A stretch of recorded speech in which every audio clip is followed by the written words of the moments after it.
Теңир жалғасын сені, Курманжан. Впервые за всю историю независимости в Кыргызстане снят полномасштабный исторический фильм. И впервые на государственные средства. Съемочная группа в составе 100 человек 3 года трудились над созданием полотна. Патриотическое кино совсем скоро выставят на суд зрителя. Кинематографисты по-разному относились к запуску.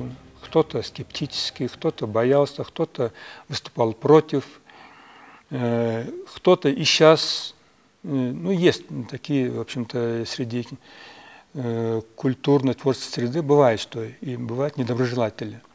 Но я считаю, что все кинематографисты, доброжелатели, мы должны быть едины, что фильм получился, признать этот фильм и радоваться, потому что это наша общая победа.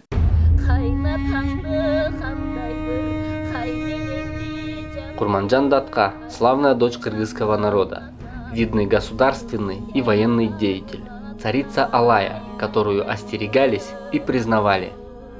События почти 200-летней давности нашли свое отражение в картине. Фильм о многом, фильм о дружбе, фильм о предательстве, фильм о любви, кто-то увидит, фильм о спасении Отечества, фильм о дипломатии, о политических решениях мудрых. О многом этот фильм, потому что в этом фильме мы охватываем почти 100 лет. Это жизнь этой великой женщины. Картина получилась самой массовой в истории кыргызского кинематографа. В некоторых сценах боев было задействовано до 700 человек пешей массовки и более 100 всадников. Отстраивались декорации, приобретались реквизиты. Трудностей у создателей фильма было немало.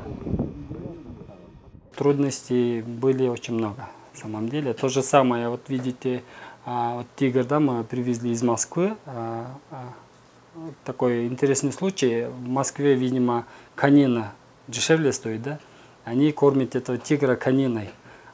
При съемке эпизода с тигром нам пришлось в радиусе 2 километров весь скот, живность и конину все убрать, и потом только, потому что у них такой нюх, обоняние очень развитый, и поэтому нам пришлось вот эту съемочную площадку в радиусе 2 километров, даже больше, подготовили, очистили и снимали.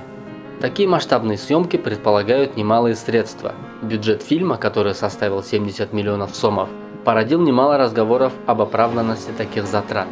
Можно ли было снять фильм за меньшие деньги? Ведь сумма для кыргызского кинематографа небывалая. Говоря о 70 миллионах, задается такой вопрос. Потому что вопрос должен был бы, мне кажется, задаваться иначе.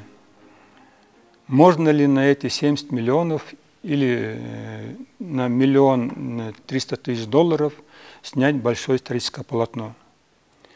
Как кинорежиссер с опытом, кинематографист, я скажу, что на эти деньги такой фильм невозможно было снять. Большие деньги всегда рождали много разговоров. Не обошли они стороной и картину Курманжан Датка. В наши дни привычным стало искать во всем коммерческую подоплеку. Насколько обоснованы ожидания окупаемости от патриотического фильма? По мнению этих манкуртов, страна тоже не окупает тебя. Зачем? Неокупаемая страна. Закроем. Вот если они придут к власти, они так скажут, закроем эту страну. Может, образуем за место этого какую-то страну, Манкуртистан. И изберем этих людей главными манкуртами, которые не будут помнить ни истории, ни культуры, ничего. И будут жить сегодняшним днем по принципу окупаемости. Детей будем растить по принципу окупаемости. Вопрос художественного качества фильма тоже будоражит мнение общественности. Отзывы профессионалов, посмотревших картину, самые теплые, оценки самые высокие.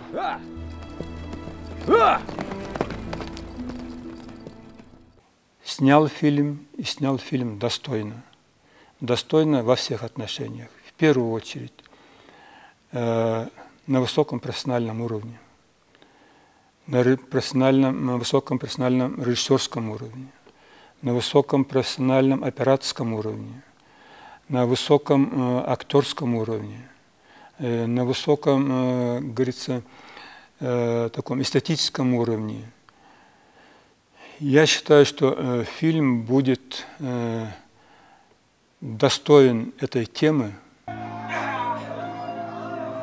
Патриотическое кино – дело затратное и не всегда окупаемое. Так, например, «Сибирский цирюльник» стоил порядка 40 миллионов долларов, «Кочевники» – 34 миллиона, «Орда» – 12 миллионов долларов. Ни одна из этих картин не имела коммерческого успеха, но несмотря на это, студии регулярно получают миллионы из госбюджета на съемки новых полотен соответствующего содержания.